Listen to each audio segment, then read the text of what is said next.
Olá, amada mulher que nos ouve nessa hora. Eu sou Cíntia Rios, estamos falando aqui de Canoas. Nossa temperatura está super agradável aqui no Rio Grande do Sul e desejamos desde já a graça e a paz do nosso Deus reinando sobre a sua vida. Queria começar com um texto de Romanos, capítulo 12, versículos de 1 a 2, que nos diz assim: Rogo-vos, pois, irmãos, pelas misericórdias de Deus, que apresenteis o vosso corpo por sacrifício vivo, santo e agradável a Deus, que é o vosso culto racional. E não vos conformeis com este século, mas transformai-vos pela renovação da vossa mente, para que sabeis qual seja a boa, agradável e perfeita vontade de Deus. Nós estamos com uma novidade, nós vamos ter uma minissérie durante todo este mês, composta por 4 estudos, onde eu tenho certeza que você vai poder se inspirar em mulheres que foram instrumentos do Senhor na geração em que elas viveram. Que geração é essa, Cíntia? Sobre o que é que nós vamos estar falando? Nós queremos falar sobre a Reforma Protestante. Mais de 500 anos. E nós podemos ver mulheres pequenas, como eu e você, que foram usadas por Deus, que impactaram a sua época, que auxiliaram dentro da sua casa, no seu trabalho, nos palácios, onde quer que o Senhor as colocava. Muitas delas arriscando sua própria vida, mas jamais negociando a sua fé. Então eu tenho certeza que essas mulheres poderão nos inspirar, porque elas tinham o mesmo alvo que eu e você, que é glorificar a Deus, que é fazer aquilo que o Senhor deseja para a nossa vida. Então, antes de você conhecer algumas delas, você vai poder, assim, atentar um pouco mais. Eu queria, de antemão, trazer uma introdução para você que ainda não entendeu sobre a Reforma Protestante. Que movimento foi esse, né?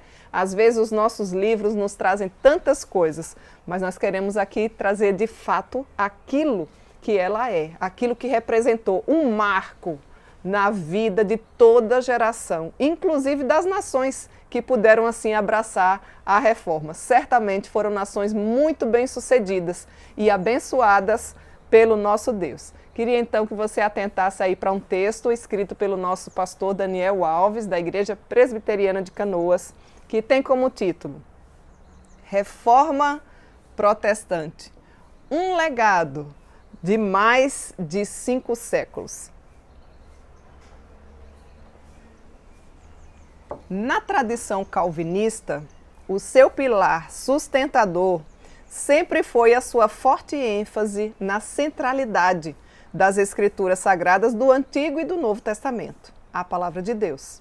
Revelação autoritativa, infalível, inerrante, proposicional, inspirada, única regra de fé e prática, permeando todas as áreas da existência humana.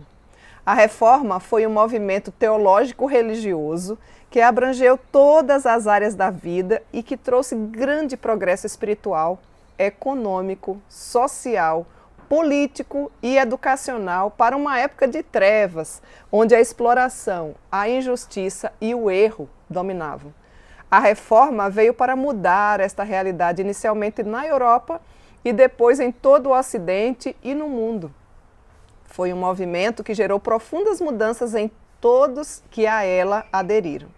Somos herdeiros deste movimento e, portanto, devemos dar continuidade à obra que os nossos irmãos iniciaram, enfatizando a centralidade das Escrituras nas 3 áreas que planificam a existência, à semelhança dos reformadores, que enfatizavam principalmente a vida reformada, da adoração e da doutrina à luz da palavra de Deus. Desta forma, a partir da palavra, passaram a pensar acerca de Deus, do homem e também do mundo. Historicamente, podemos constatar que onde a palavra de Deus ocupou a centralidade, um cristianismo autêntico tornou-se realidade. A ênfase da reforma foi o retorno à palavra de Deus. A reforma defendeu o livre exame das Escrituras, a Bíblia na língua do povo, na mão do povo, na mente e no coração do povo. Contudo, onde numa destas partes a Escritura foi omitida, vida, culto, teologia, um cristianismo deformado foi vivido e praticado sem causar grande impacto em sua geração.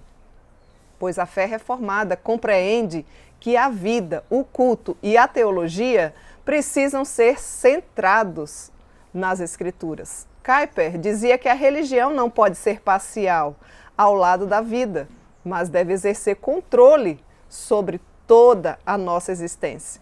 Precisamos de cristãos reformados, que influenciem o pensamento das pessoas ao invés de serem influenciados, que tragam pessoas para a luz de Cristo, ao invés de serem arrastados para as trevas do pecado, que tenham um caráter forjado pela Escritura, uma mente brilhante, conformada à mente de Cristo. Precisamos de menos preguiça e mais serviço cristão. A igreja tem de estar inserida na sociedade, trabalhando e sendo reconhecida como uma comunidade de gente santa, irrepreensível, que tenha operosidade na fé e voz profética para nortear a conduta dos cidadãos. Ao lado de uma igreja, uma escola e um hospital. Esse foi um dos lemas dos reformadores e precisa ser o nosso também. Uma escola presbiteriana influenciaria o pensamento de uma geração inteira, formando pessoas bem instruídas, cidadãos bem ajuizados, honestos e bem educados. Um hospital presbiteriano ajudaria a cuidar da saúde do povo, dando melhor qualidade de vida à população. Precisamos que os profissionais cristãos dediquem-se espontaneamente ao serviço social, dando sua parcela de ajuda ao desenvolvimento das cidades. Ao invés de mesquinhez, desprendimento, Deus tem lhe dado recursos para que você possa acudir ao necessitado. Trabalhe, poupe, invista, tenha lazer, mas seja frugal. E não esqueça de ter o coração disposto a ajudar a quem mais precisa. Calvino dizia que é uma virtude incrível que do seu próprio grado se despojem os ricos não apenas do seu dinheiro, mas também de suas posses e heranças para socorrer aos pobres. Precisamos entender que o trabalho, ele é uma vocação. Desempenhe com amor aquilo que você sente-se chamado, visando sempre a glória de Deus, a sua principal motivação. Para haver reforma hoje, precisamos romper com todo o mundanismo e a palavra de Deus precisa voltar a ser o centro de nossa vida, de nosso culto, de nossas conversas. Erasmo de Roterdã, século XVI, já dizia que todas as conversas sejam sobre temas da Bíblia. Nós somos aquilo que forem as nossas conversas cotidianas. É tempo de protestar contra as injustiças. É tempo de reformar a vida, o culto e os valores cristãos. É tempo de retornar às Escrituras. As Bíblias precisam ser desempoeiradas e retiradas dos porões do esquecimento. É tempo de restaurarmos o nosso zelo pelas coisas de Deus, nossa fome pela palavra de Deus, nosso desejo de falarmos ao mundo quem somos. É tempo de restaurarmos o nosso zelo pelas coisas de Deus, nossa fome pela palavra de Deus, o nosso desejo de falarmos ao mundo quem somos, o que cremos e o que pretendemos fazer. É tempo de reforma, é tempo de mudança. O dia 31 de outubro de 1517, marco histórico da Reforma Protestante, deve ser encarado como um dia de alegria e regozijo pela vitória alcançada para a Igreja de Cristo, bem como de desafio para atuarmos no mundo hoje, não conformados com seu sistema corrupto e pecaminoso, antes denunciando o erro e conclamando o povo ao arrependimento e ao retorno às Escrituras, buscando assim transformar o mundo pela renovação da nossa mente. Romanos 12, de 1 a 2. Que nessa época que comemoramos a reforma, o Senhor inflame o nosso coração com a mesma paixão e inconformação com quem inflamou seus servos lá no passado, para que continuemos fiéis ao lema dos reformadores. Ecclesia Reformata Semper Reformanda Est. Igreja Reformada sempre se reformando. Reverendo Daniel Alves da Costa, pastor da Igreja Presbiteriana de Canoas, aqui no Rio Grande do Sul. Vocês começaram aí a ter um pequeno vislumbre. Para você, talvez, que esteja chegando agora e que nunca tenha ouvido falar sobre esse marco histórico da Reforma Protestante. E junto a esse maravilhoso texto introdutório, gostaria que você aí prestasse bastante atenção, porque nós vamos lhes apresentar algumas mulheres que muitas delas ficaram desconhecidas no anonimato, mas que graças a Deus pudemos resgatar aquilo que o Senhor fez através da vida delas. Então tome nota aí do nome delas, do que elas fizeram e que Deus nos ajude para que nós possamos também continuar sendo instrumentos de Deus em nossa época.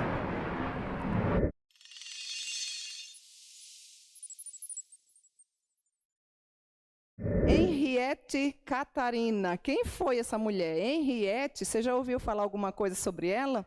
Pois bem, essa é a mulher da Reforma que nós vamos aprender um pouquinho mais de como ela se desenvolveu, o que é que ela fez durante o período, né, que Deus permitiu para que ela pudesse assim ser um instrumento do Senhor. Então vamos lá. Quem foi Henriette Catarina? Henriette nasceu em 6 de outubro de 1648, na família Friense, e recebeu, junto com seus irmãos, uma formação incomum para meninas na época, tanto na área das ciências, na literatura, como também nas artes. Então, ela teve o privilégio de estudar, coisa que não era para todas as meninas naquela época.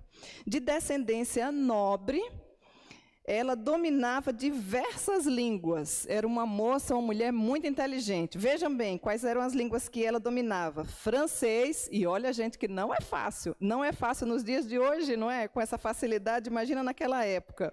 Não tinha o Google, né? Não tinha o tio Google para a gente dar uma pesquisada. Então, ela dominava o francês, o italiano, o latim, o hebraico e o grego. Acreditam nisso? Tudo isso a Henriette dominava. Em 1665, um de seus escritos sobre edificação pessoal foi, inclusive, publicado lá em Wittenberg. Em 1672, aos 24 anos, ela casou com o príncipe e conselheiro Nicolaus, que era governador da Alta Saxônia, dono de diversas propriedades. Com o casamento, ela também assumiu o cuidado dos seus filhos, pois ele era viúvo, e ela assim ajudou então a cuidar dele. Nos 30 anos de casamento, o casal teve mais 13, está ouvindo bem, meninas? 13 filhos com o seu nobre esposo, dos quais 7, infelizmente, faleceram muito cedo. Então, ela foi uma mulher também marcada por perdas. Vamos observar mais um pouquinho da história dela, né?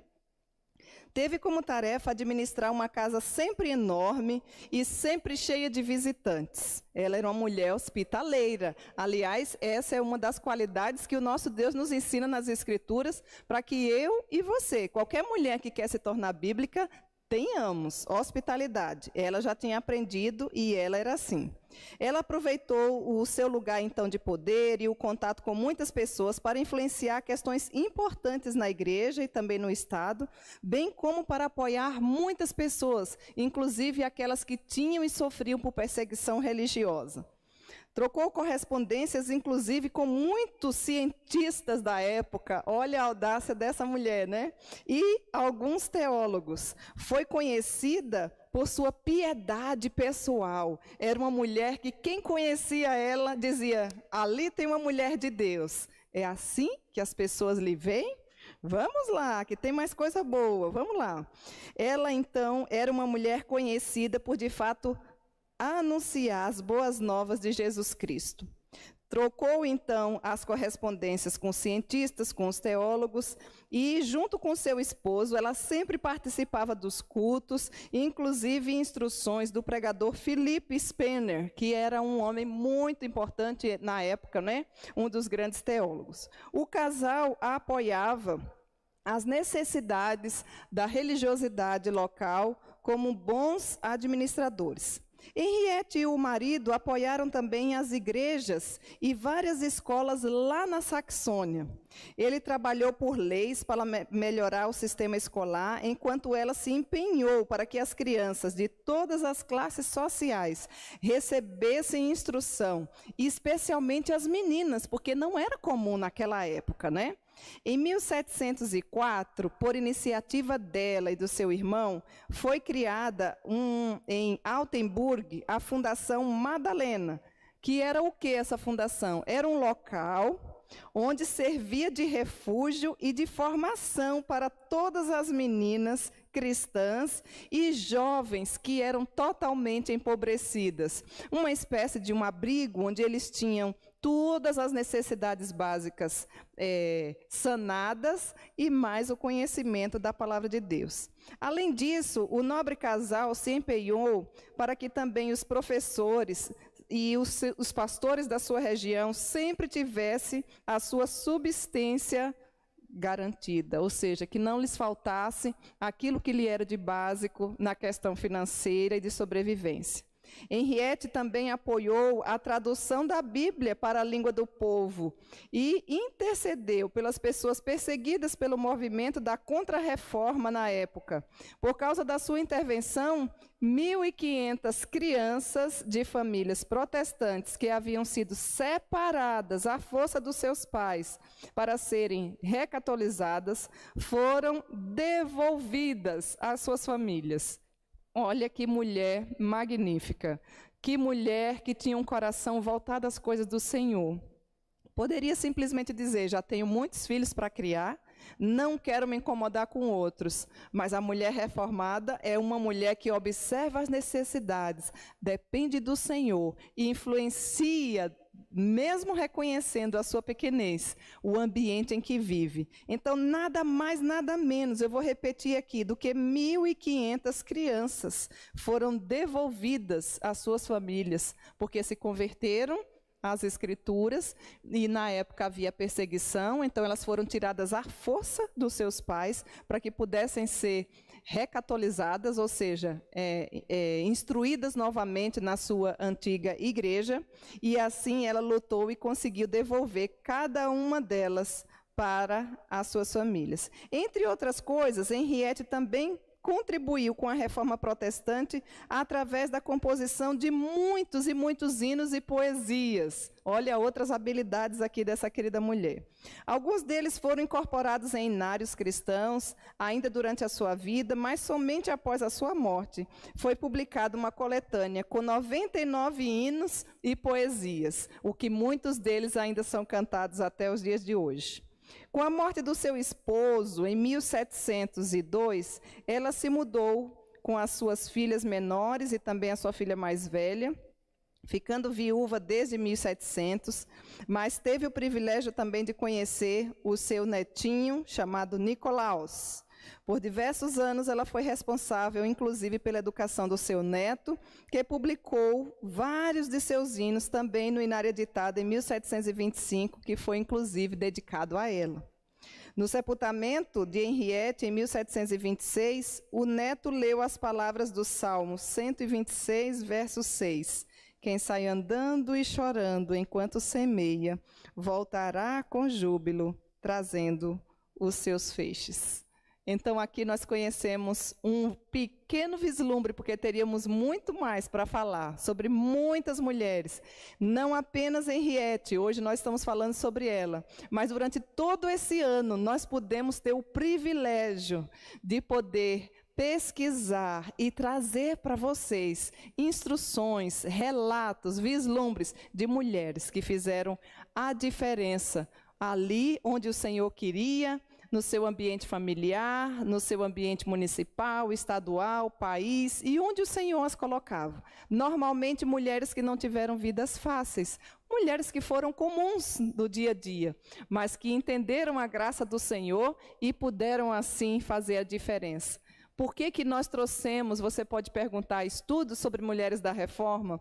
Porque nós cremos que o nosso Deus poderá também usar a sua vida, a minha vida, para fazer diferença e sermos, apesar de nós, instrumentos da providência do Senhor, como Ele quiser, onde Ele quiser, sempre entendendo que nada somos sem o nosso Pai, e que tudo que nós venhamos a fazer é tão somente para glorificar o nome dEle, e para que o nome dEle seja conhecido em outras localidades, a fim de que outras pessoas também venham adorá-lo, assim como nós estamos fazendo.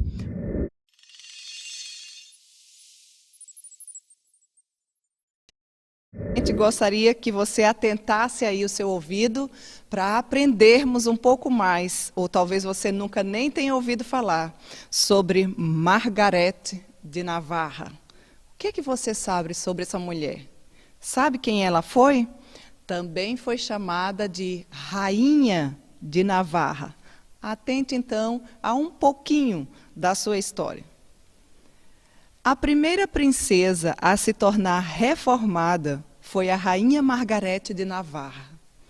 Assim como na época de Paulo podiam encontrar santos na corte de César, as doutrinas reformadas não demoraram a alcançarem a realeza. Foi uma das mais belas princesas de sua época e também das mais bem instruídas. Uma marcante combinação de virtudes, não acha? Sendo considerada por muitos como uma das mentes mais privilegiadas de toda a Europa. Acima de toda a sua beleza, brilhava a sua piedade. E aí eu preciso abrir aqui um parêntese, quando nós falamos de piedade, talvez seja a primeira vez que você esteja nos ouvindo hoje, nós não estamos falando em simplesmente dar esmolas ou coisa do tipo. Quando nós nos referimos, desde a época da reforma, como toda boa mulher reformada deve ser, esse termo piedade significa que é uma mulher que leva a sério a vida de oração, a vida de leitura da palavra e, através da sua vida, vivencia e exala de fato o bom perfume de Cristo. Então, acima de toda a sua beleza, Margarete de Navarra também era conhecido e brilhava com a sua piedade. Você tem sido uma mulher piedosa? Margarete nasceu em 11 de abril de 1492, lá na França. Quando ainda menina, havia um homem que pregava o Evangelho, antes mesmo da época da Reforma. O seu nome era Lefebvre, ensinando que Cristo era o único que podia salvar a vida, e não a igreja. A sua pregação ganhou a jovem Margarete para a fé evangélica e reformada. Margarete passou então a anunciar a Cristo no meio da corrupta corte da França, fazendo com que muitos da nobreza abraçassem de fé a fé reformada. Sua influência sobre o seu irmão, o rei Francis I, colaborou para difundir e proteger o protestantismo. Em 1533, ela publicou um volume de poemas religiosos, intitulado O Espelho da Alma Pecadora. Portanto, foi a primeira grande poetisa dentre todos os reformados. Os seus poemas religiosos revelavam a grande beleza e habilidade, todos santificados por sua grande vida de piedade.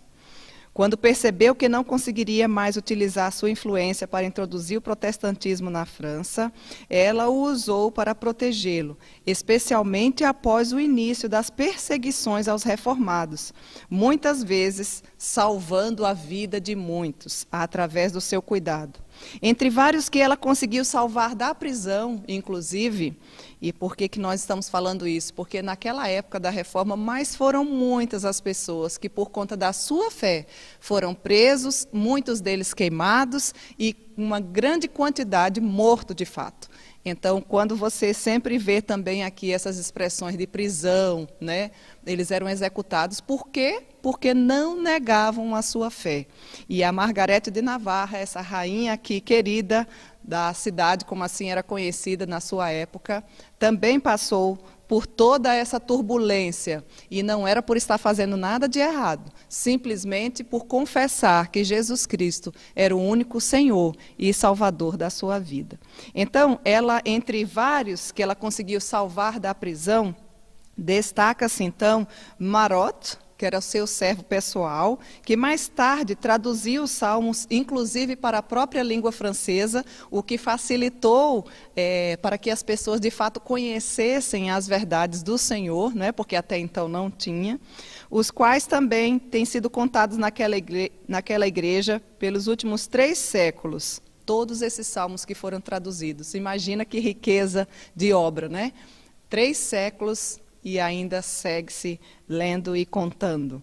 E conseguiu também salvar um senhor chamado Berquim, né, salvo em 1526, mas infelizmente em 1529 ele foi preso novamente e executado em 22 de abril, vindo a tornar-se então um mártir da fé reformada em seu país.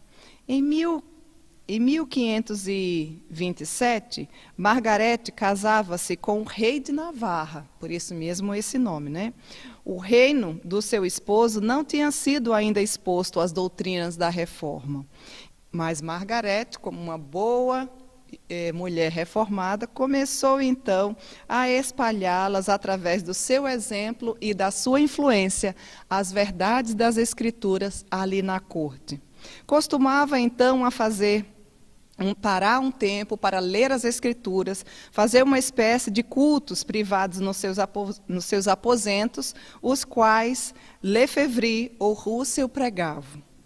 Isso causou uma ira gigante ao seu esposo, ao rei, né? A ponto de que, de fato, a indignação dele foi tão grande que um dia ele a esbofeteou. O que será que Margarete fez? Vocês estão entendendo por que ela apanhou? Por conta da fé. É somente por conta desse fato que é extremamente importante e significativo. Mas Margarete não deixou passar em branco tamanha ofensa e reportou e pediu ajuda, sabe a quem? Ao seu irmão. Sabe quem era o irmão dela? O irmão dela era o Francis I, que era nada mais, nada menos do que o outro rei da França. E aí o seu irmão ameaçou invadir Navarra e então declarar guerra por conta desse descaso considerado, né, e feito pelo seu esposo na vida da sua irmã, da Margarete de Navarra. A notícia da vinda do rei da França encheu de temor o rei de Navarra. Ele ficou com medinho. Foi homem suficiente para bater na mulher, mas quando um outro homem do calibre dele, talvez com o mesmo peso da mãozinha dele, declarou que, olha, então aí, eu vou fazer guerra, então, vou declarar, vou invadir Navarra, vou guerrear contra vocês. E certamente era um reino muito maior e que ele deveria ter suas razões para, de fato, estar com medo, né? Então, essa notícia fez com que o rei de Navarra ficasse extremamente temeroso. E sabe o que ele fez, então? Foi até Margarete e implorou perdão à sua esposa e se mostrou tão arrependido que até deu permissão para que ela continuasse, então, com os cultos da fé reformada, prometendo também, inclusive, se aprofundar, participar e aprender mais sobre a fé daquela sua esposa. Olha que bendita, às vezes acontecem algumas coisas na nossa vida que a gente não entende, né? Muitas vezes que nos imaginam e nos reportam para o mal, mas o Senhor, que é o dono de toda a criação, tem esse poder de transformar esse palco aí, inclusive, na redenção. Foi o que aconteceu aqui, ao lermos aqui a história em relação a Margarete de Navarra. Então, seu esposo concedeu, e não apenas concedeu, mas também disse que gostaria de aprender mais sobre aquela fé da esposa. Estava havendo, então, aqui uma oportunidade gigantesca, né? Uma porta grande que estava se abrindo. Esse incidente, então, acabou colaborando para a conversão do próprio rei de Navarra à fé reformada. o que fez com que aquela nação se transformasse, toda a nação, num local de asilo para os reformados que fugiam da França. Margaret morreu no dia 21 de dezembro de 1548, então se você fez a conta aí, se é boa de número, você vai ver que ela tinha 56 anos apenas, regozijando-se na esperança de que a sua filha, ela teve uma filha, e nós vamos ver um pouquinho mais como era essa filha no nosso próximo estudo, se assim Deus nos permitir. Então ela morreu com essa esperança de que a sua filha, Jeanne d'Albret, preencheria o posto de uma mulher que seria, sim, uma defensora da reforma protestante. Não apenas na teoria. Você vê que Margareth de Navarra não apenas tinha um conhecimento, mas ela vivenciava, ela espalhava esse conhecimento, e as pessoas que estavam à sua volta conseguiam, então, de fato, compreender e ter interesse de saber, mas existe um Salvador? Sim, existe um Salvador chamado Jesus Cristo. Aprendemos então um pouco mais sobre Margareth de Navarra, a rainha de Navarra, que você e eu também, minha querida mulher, não negocie os princípios e os valores bíblicos, muito menos negar o nome de Cristo Jesus por nenhum dos motivos, quer sejam grandes, quer sejam pequenos, ainda que nos custe a própria vida.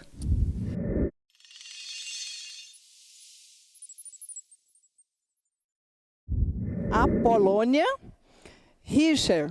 Olha aí, ó, o nome das mulheres, né? Como não são brasileiras, nós temos ainda esse desafio de aprender a pronúncia de cada uma delas. Quem era ela?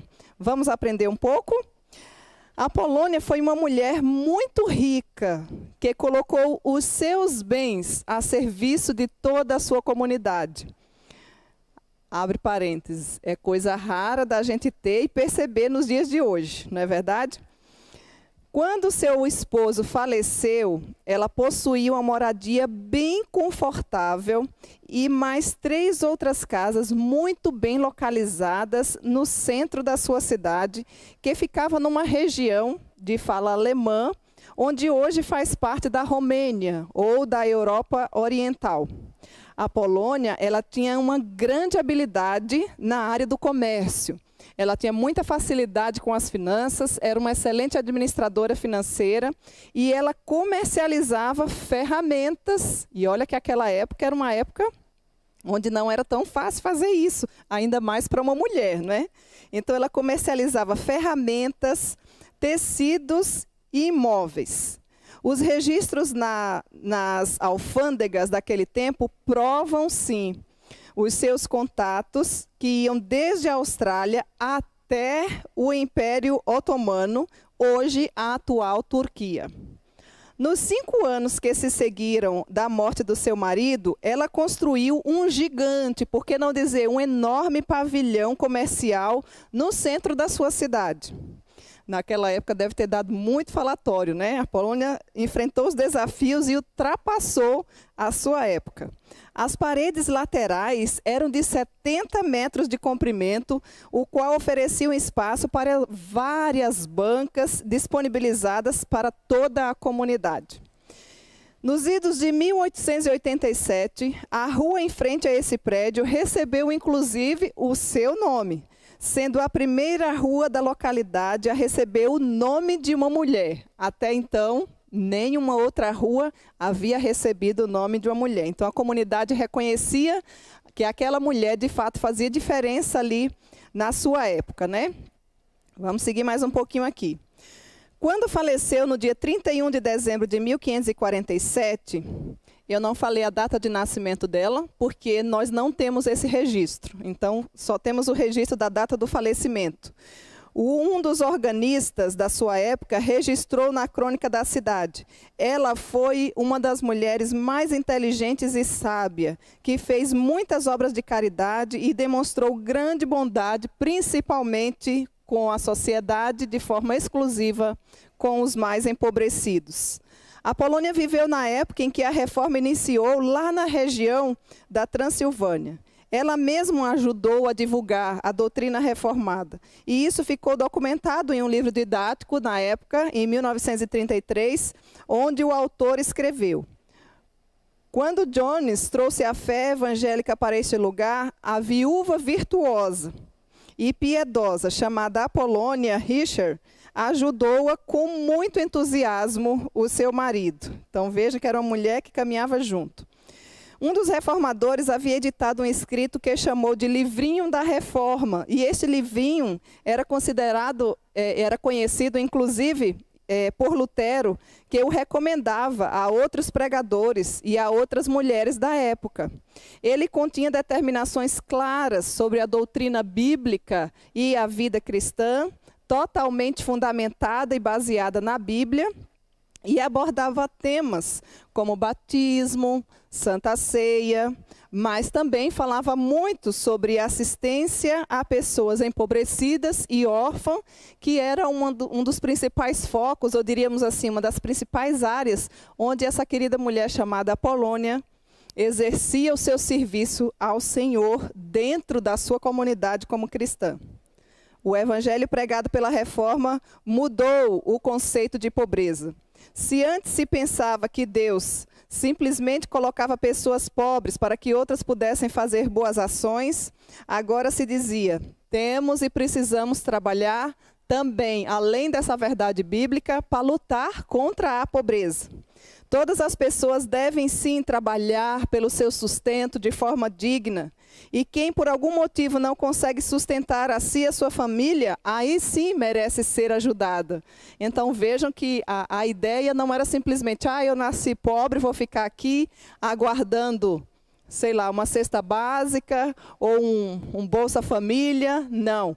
Existia-se a ideia e foi começada a ser ensinada através das Escrituras de que precisava se correr atrás, mesmo ou independente da situação econômica, para que pudesse dar conta, sim, de se sustentar a sua família, ter uma vida digna. E se de tudo essa pessoa não conseguisse, aí sim ela poderia ser ajudada.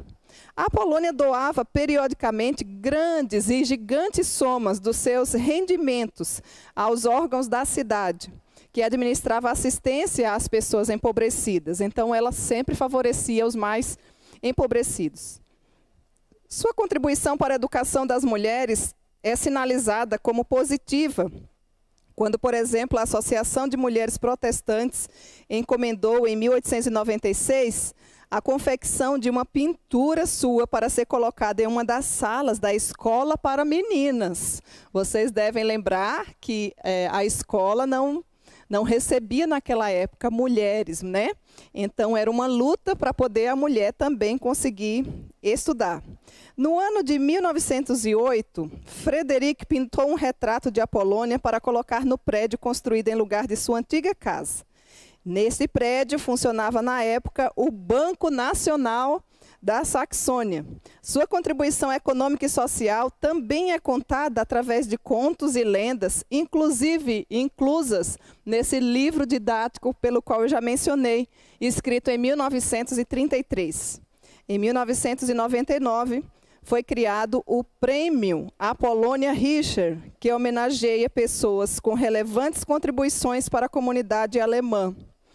E, na época, os oficiais que Apolônia, os atos que Apolônia praticou a partir da sua fé, deve sim ser traduzida para os nossos dias e a situação de cada uma, para que de fato nos sirva de lição, nos sirva de exemplo inspirador, para que nós possamos, onde quer que nós estejamos, e independente dos nossos desafios, poder, apesar da nossa pequenez, ser um instrumento de Deus no nosso bairro, na nossa igreja, na nossa cidade, no nosso país e onde quer que o Senhor de fato nos coloque.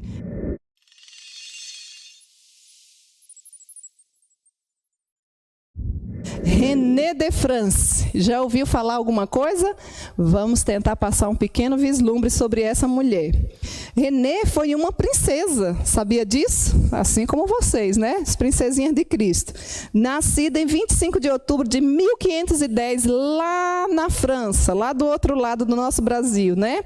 Filha mais nova do rei Luís e da rainha Anne enfrentou bravamente desafios desde muito cedo na sua vida. Aos 5 anos, tornou-se órfã, meninas. Vocês acreditam nisso? Ou seja, órfã de pai e de mãe, ficando aos cuidados do seu cunhado, que foi designado novo rei da França, o Franz I, e de sua irmã, chamada Cláudia. Então, a vida de René começou já com perdas desde muito cedo. Será que ela vai se tornar uma mulher amarga? Será que ela vai se tornar uma mulher murmurenta? Vamos ver o que é que aconteceu. A educação de René foi confiada à baronesa de Soubise, que anos mais tarde se tornaria uma importante adepta do protestantismo lá na França. Assim, desde muito jovem, René teve contato com uma educação onde participava de discussões de novas ideias, inclusive sobre o protestantismo, que era algo que havia sendo bastante discutido naquela ocasião. O seu dote, como de muitas mulheres, foi um meio de negociar alianças políticas, mas René era considerada feia para os padrões da época e com uma estrutura muito pequenininha e frágil. Então, René não era, apesar de ter sido uma princesa, não era aquela mulher que você olhava assim para a aparência e dizia, que coisa mais linda, né? A parte externa dela não era assim tão atrativa como se esperava naquela ocasião. Pois bem, após ser rejeitada por candidatos e muitos candidatos, ela casou em 1528 com os 17 anos de idade. Naquela época a mulher casava muito cedo, né? Com o Escole d'Este, que seria o futuro duque na Itália. Alguns meses depois do seu casamento majestoso em Paris, o casal foi para Ferrara, lá na Itália. Morar em um pequeno reino católico com uma língua e hábitos diferentes causou impacto na vida de René. Junto a isso, pessoas protestantes começavam a ser perseguidas lá na França. Ela se comovia com cada situação que passava e que vivenciava. E passou a orar e a agir. O que será que René fazia? Vamos lá, o que é que vocês acham? Ela passou, meninas, a acolher as pessoas refugiadas de todas as origens sociais que vocês imaginam.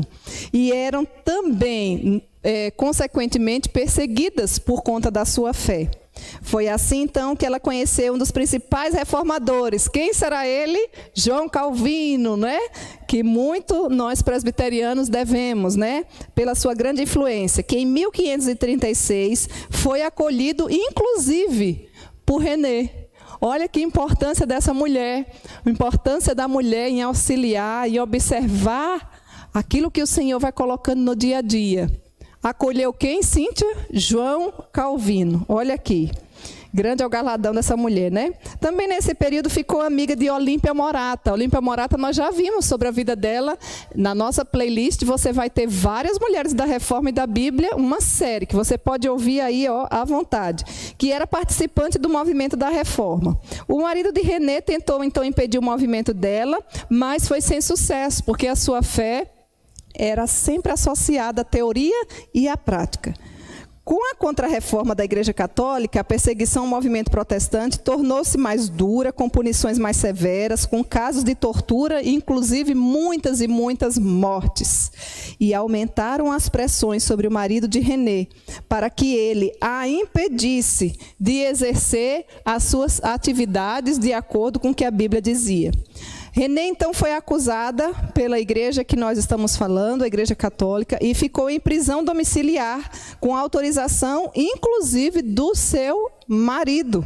René resistiu por 2 semanas e acabou, em determinado momento, confessando obediência à fé, conforme eles diziam, para poder proteger a sua vida. Porém, logo após ser solta, voltou a participar dos movimentos bíblicos e da Reforma. Com 49 anos, René ficou viúva e retornou para sua terra lá na França.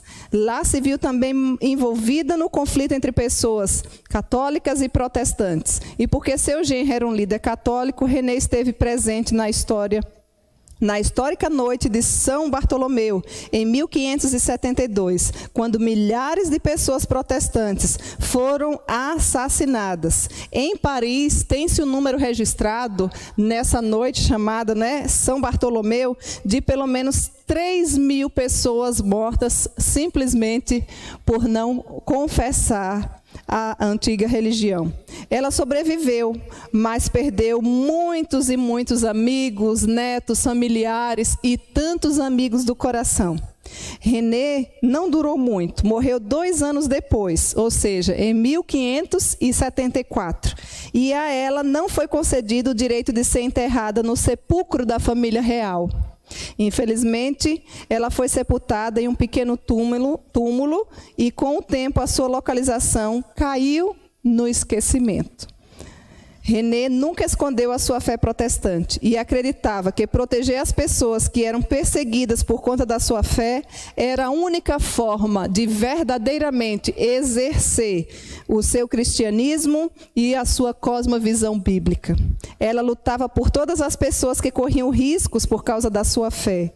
Fosse uma pessoa pobre, fosse uma pessoa economicamente mediana, classe social mediana, fosse uma pessoa rica. Estava sempre disposta a auxiliar e acolher.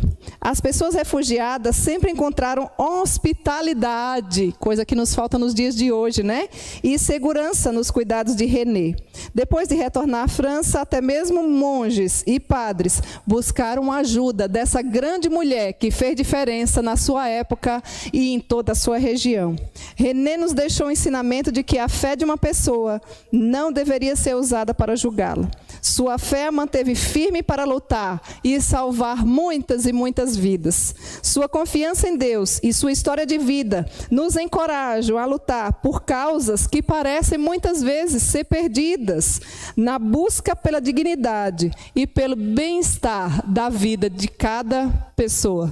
Fica aqui então para você, querida mulher, um encorajamento sobre uma grande mulher que, como nós vimos o relato, aparentemente frágil, baixinha, com uma beleza que não era de se encantar externamente, mas que tinha um coração repleto da presença de Deus, que não simplesmente contemplou a ocasião ou as dificuldades da época, mas que pôde sim ser levantada pelo próprio Deus para ser um grande instrumento do Senhor. Que Deus em Cristo lhe abençoe e que a partir desse relato você se encoraje, peça sabedoria ao Senhor para ver como você pode ser um instrumento de Deus aí e onde quer que Ele também faça de você uma mulher bíblica, não é?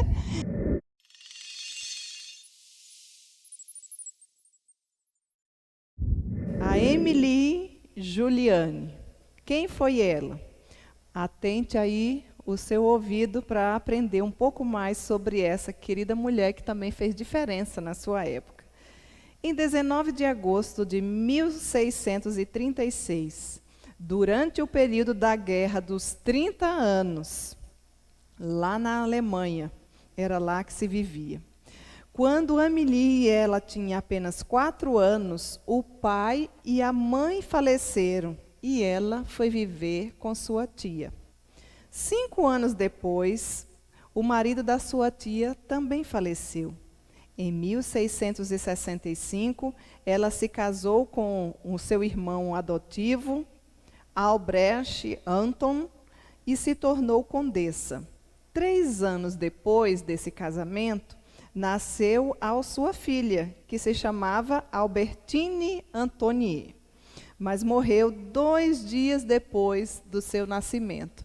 Veja que essa querida mulher foi uma mulher, já no início aqui da sua história, marcada por várias perdas, Perdas de pessoas que certamente ela amava. A Emily Juliane teve muitas experiências de morte em sua vida. Além das mortes já mencionadas, a sua tia também, todos os seus 4 irmãos e as suas 4 primas, que eram como irmãs para ela, também morreram. Imagina, se não bastasse todas aquelas mortes, todos estes aqui também morreram. Essas experiências sofridas formaram, então, a perspectiva dela. E ela não viu a morte como parte da vida, mas ela viu a vida em meio às situações da morte. A Emily Juliane assimilou todas estas experiências em uma de suas músicas. E no final da música, ela considera sua própria morte, que ela aguardou inclusive na esperança de entrar no reino de Deus. E isso foi o começo, né, da arte de morrer, que marcou a sua vida. Esse era o nome da música. Depois dessas numerosas perdas, ela encontrou seu único conforto, que foi exatamente em Deus, na pessoa de Jesus Cristo. A morte foi o grande tema que a acompanhou ao longo de toda a sua vida. A condessa se preparava para a sua própria morte, tendo o exemplo da morte redentora do próprio Mestre Jesus Cristo. Então, quando ela percebeu que sua vida estava terminando, ela começou a fazer uma oração devocional toda sexta-feira, inclusive, na hora em que a Bíblia nos mostra que Jesus foi morto. Depois que Juliane fez a confissão e recebeu, inclusive, a Santa Ceia pela última vez, de fato, ela morreu no dia 3 de dezembro de 1706, numa sexta-feira, exatamente na hora em que a Bíblia menciona que Jesus, o nosso mestre, também morreu.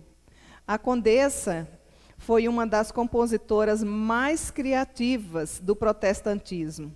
O engajamento diaconal que ela tinha e auxiliava os seus oficiais, né, os oficiais da época, era extraordinário.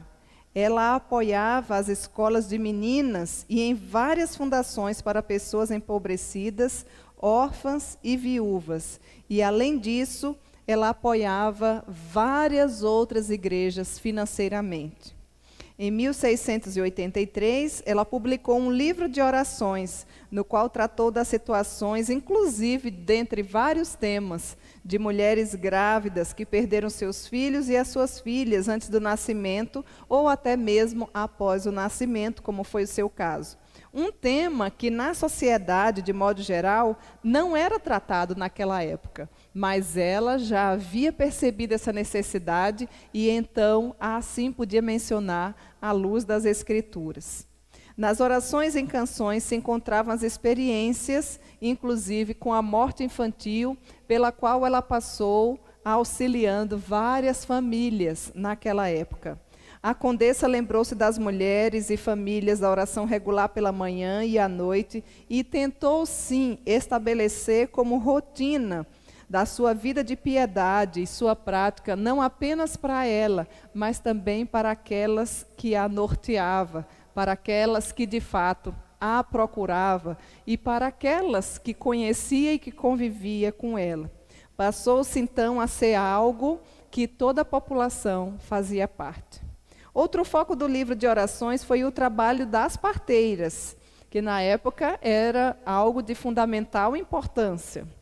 Ela estava preocupada com o cristianismo, né? Inclusive com as mulheres grávidas, com os partos que muitas vezes as suas mães perdiam seus filhos por falta de todo o conhecimento, que à época ainda não era tão desenvolvida como nos dias de hoje, e ela então aproveitava para evangelizar esta parte da população.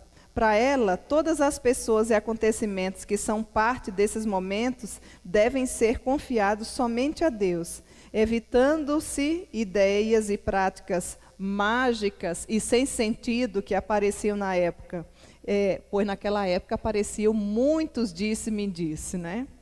Ela inclui, além das mulheres, pais, familiares, bem como as parteiras, no seu conceito pastoral cristão e menciona no seu livro onde trata sobre oração.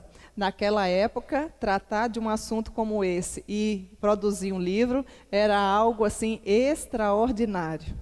Ela usava a sua própria vida, suas próprias experiências com a morte de parentes, e muitos foram os parentes que ela perdeu, para compartilhar com outras mulheres e dar aquele conforto necessário, compartilhando com outras mulheres tudo o que ela encontrou na pessoa de Deus e de Cristo através da vida de piedade, ou seja, das orações, da leitura da palavra e das canções que ela mesma escreveu e que fora publicada. Então aqui a gente já vê mais uma pequena faceta, um pequeno vislumbre sobre mais uma mulher da Reforma, que serviu ao Senhor naquela área que Ele chamou, porque não dizer aqui como se fosse uma parte de uma capelania, não é?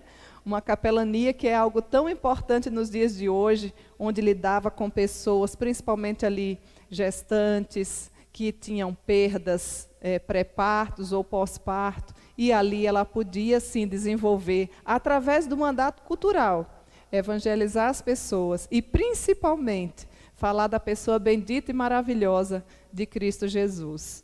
O nosso desejo, querida mulher, é que você busque no Senhor qual é o verdadeiro sentido da sua vida. Para que você nasceu? A confissão de fé já nos instrui qual é o fim principal da mulher.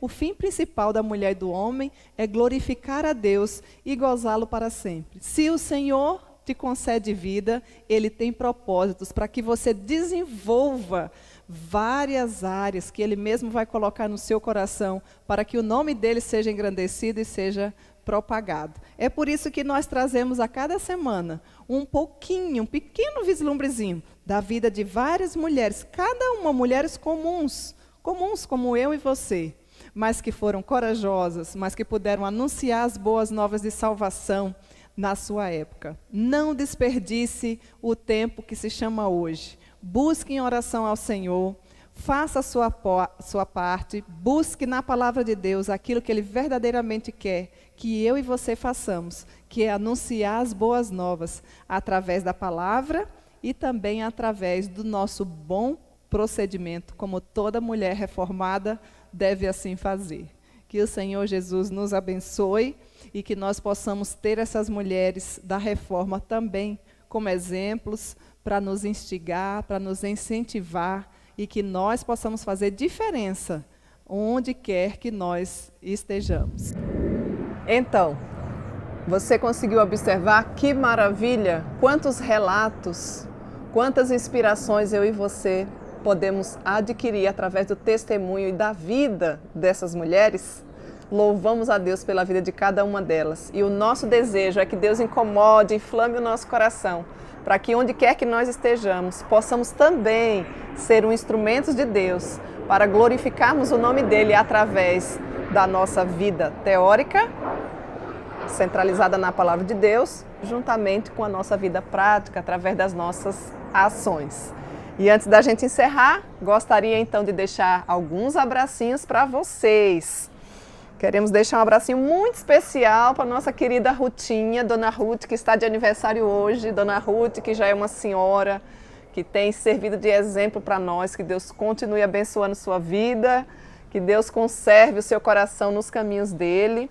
E nós queremos deixar um abraço mais especial ainda de todas nós aqui da região sul, especialmente aqui de Canoas, para a senhora que está nos deixando por um tempo, né? Retornando às suas origens, às terras do Rio de Janeiro. Que Deus continue abençoando, sentiremos saudade da senhora e queremos transmitir o nosso carinho e respeito nessa ocasião especial. Também um abracinho especial para a Leide, ali em Souto Soares.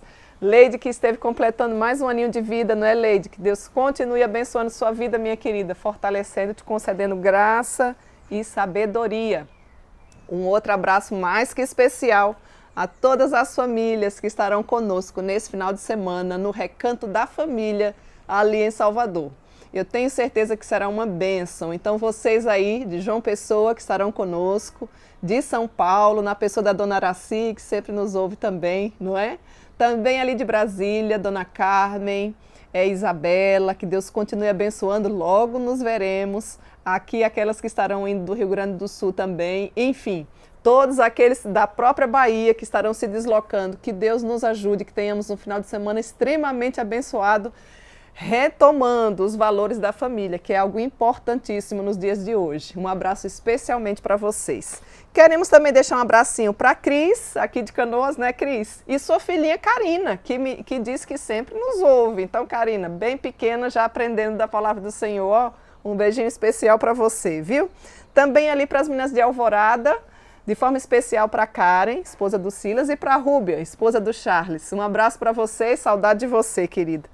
E não poderíamos deixar também de deixar um abracinho aqui para todas as mulheres reformadas que têm se empenhado no serviço do Senhor nessa ocasião, nessa data tão festiva.